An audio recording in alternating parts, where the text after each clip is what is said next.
After owning the WEC fight promotion for over 4 years, Zuffa, the parent company of the UFC, announced that it would be merging the WEC with the UFC. With this merger, the UFC absorbed all 155 WEC fighters into their roster, which not only made the UFC bigger and more competitive than it already was, but would also introduce it with some of its lighter weight classes. One of these weight classes was the 145-pound division, or what you know as the featherweight division. And with it, it also introduced its inaugural champion, an immovable object that hasn't lost to anyone in his weight class. But at the same time that this immovable object was now putting away the fresh new title challengers from the UFC, a storm was starting to pick up. Horrendous trash talk, belt stealing, and even some death threats were some of the tactics the Storm employed over the course of 13 press conferences to get under this immovable object's skin. The immovable object's name, Jose Aldo, and its Storm, Conor McGregor. And on December 12, 2015, the mental warfare employed by Conor McGregor on Jose Aldo worked, and he became the first person to knock Jose Aldo out cold, hand him his first loss at featherweight, and becoming the next rising star of the UFC. Moments like these don't come too often. But fast forward almost 9 years in the same weight class and in similar circumstances, and we find ourselves seeing something all too familiar. The new immovable object, Alexander Volkanovski, and its ill-willed Storm, Ilia Topuria. Buckle in, everyone. In this video, we're going to break down the title fight between Alexander Volkanovski and Ilia Topuria that happened at UFC 298, and try to find out what exactly happened. On the 7th title defense of his UFC featherweight championship, Alexander Volkanovski faced severe adversity. He didn't seem like himself. For the few times that I can remember, Volkanovski felt like he was actually fighting a little bit scared, like he was legitimately afraid of Ilia Topuria. Volk's strategy in this fight centered around throwing a lot of kicks in the beginning, which, given Ilia's boxing stance and bad leg kick defense, made a lot of sense. But Volkanovski wasn't just throwing his kicks to the leg, but rather throwing them to the body and to the head.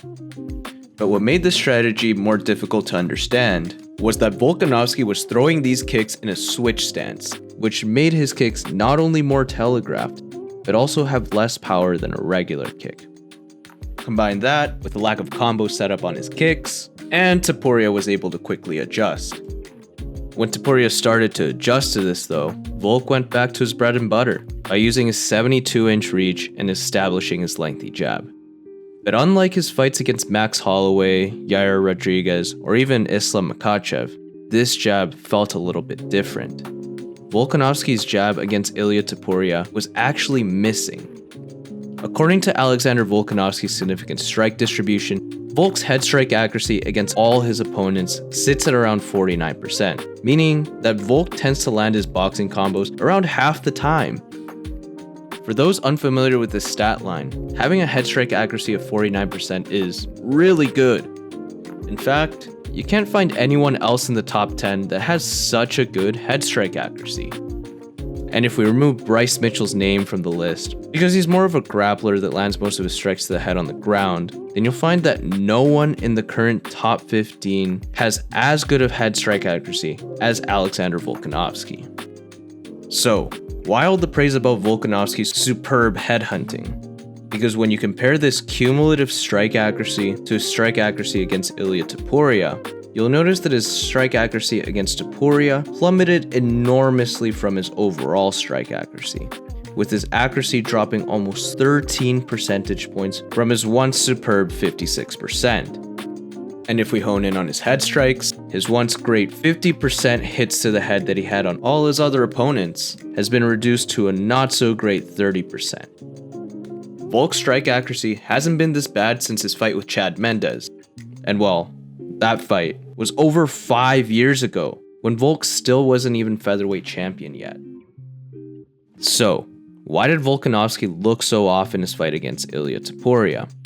But by asking this question, it's almost completely discrediting how well Ilia Topuria looked. Ilia Topuria looked like a world beater inside the cage. The reason why Alexander Volkanovski's head striking was so off was because Ilia Topuria made him look off. Every time Volkanovski was pushing in with his jab, Ilia Topuria was immediately slipping it and was already loading up his counter right hand. Volk throws a high kick, no problem, 2 hands already there to block. Volk starts clinching with Ilia, and Ilia starts throwing hooks to the body like he just knows Volk can't land that fight-ending knee. Ilia Topuria had no fear of Alexander Volkanovski, and despite showing an impressive performance against a long-reigning champion, it just felt like another day in the office for the Matador.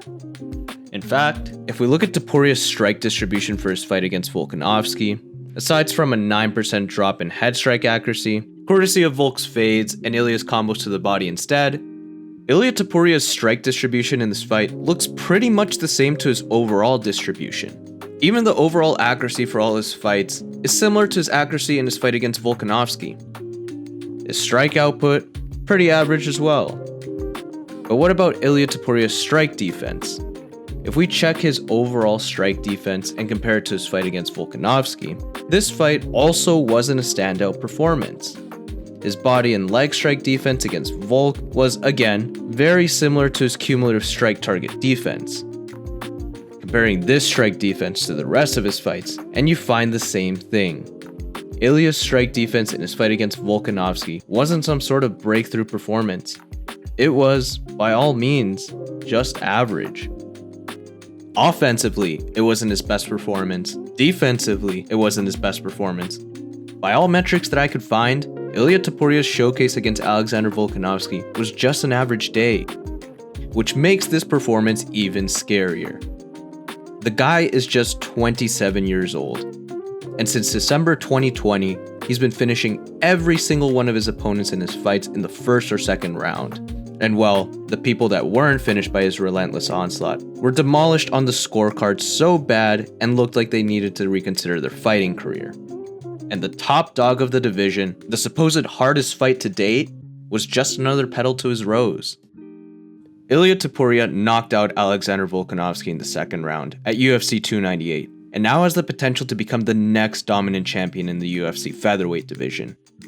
But despite this being a new changing of the guard for 145 pounds, the story outline rings of old. The parallels between Ilia Topuria and Conor McGregor's rise seem to be the talk of the town right now. And honestly, can you blame the fans? Put aside the fact that both fighters fought in the same weight class, but you're telling me that they also have the same UFC record, same win streak, same age, the same back tattoo, and now have both knocked out undefeated featherweight champions? Yeah, Ilia Topuria might be the next big thing. As a Volkanovski fan, this loss can hurt a lot. At this time, now after suffering a second consecutive knockout loss, I think it's important for Volk to take some time off. He's already accomplished so much in the past 5 years he's been champion, and has even ventured further to try double champ status. Rest up, spend some time with family, and come back even stronger. And as for everyone else, welcome. Welcome to the Machida era! I mean, welcome to the post-Volkanovski era. In other news, the first video that I made on this channel was a prediction of Alex Pereira versus Jamal Hill, and recently it was announced that they will be the main event at UFC 300. I'll be revisiting this matchup sometime in the future, but in the meantime, if you want to get my early thoughts on this fight, there will be a link in the description, or something should pop up now. Any additional graphs that you see on screen right now will be available in the community post. If you like the content, you know what to do. And please be respectful in the comments section. And as always, thanks everyone, and I'll see you in the next one.